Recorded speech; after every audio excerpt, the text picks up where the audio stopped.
Always good to be good with you from Grace Harbor and share with you devotionals.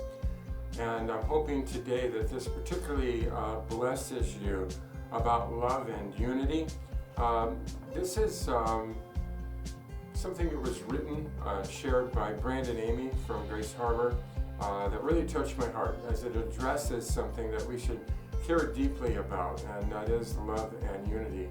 Ephesians 4:2 says this: with all humility and gentleness, with patience, showing tolerance for one another in love.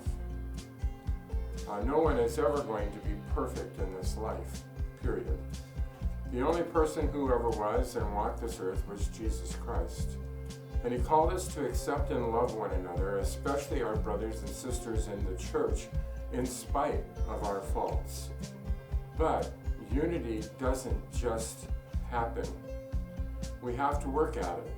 Often differences between or among people create or can lead to division. But this should not be true in the church. Instead of concentrating on what divides us, we should remember what unites us: one body, one spirit, one hope, one Lord, one faith, and one God. When we see faults in fellow believers, because again, none of us are perfect, we should be patient and gentle. Sometimes easier said than done, but we still have to try. Wouldn't you want the same from someone else instead of pointing out your flaws and your mistakes? Exactly. We must learn to appreciate people who are different from us, because their gifts and viewpoints can help the church do God's work. That is the point, right?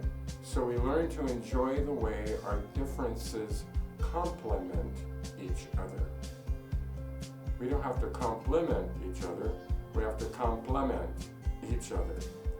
This is where prayer really comes into play too.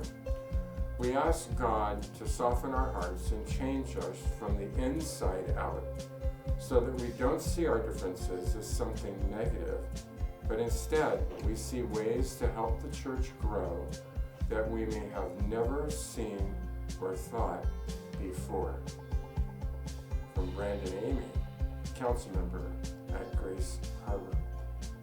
I recommend that you look Brandon up. He posts several devotionals, and he shares some other really cool things.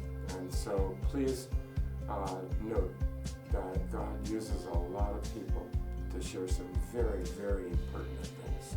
God bless you today in love and in unity.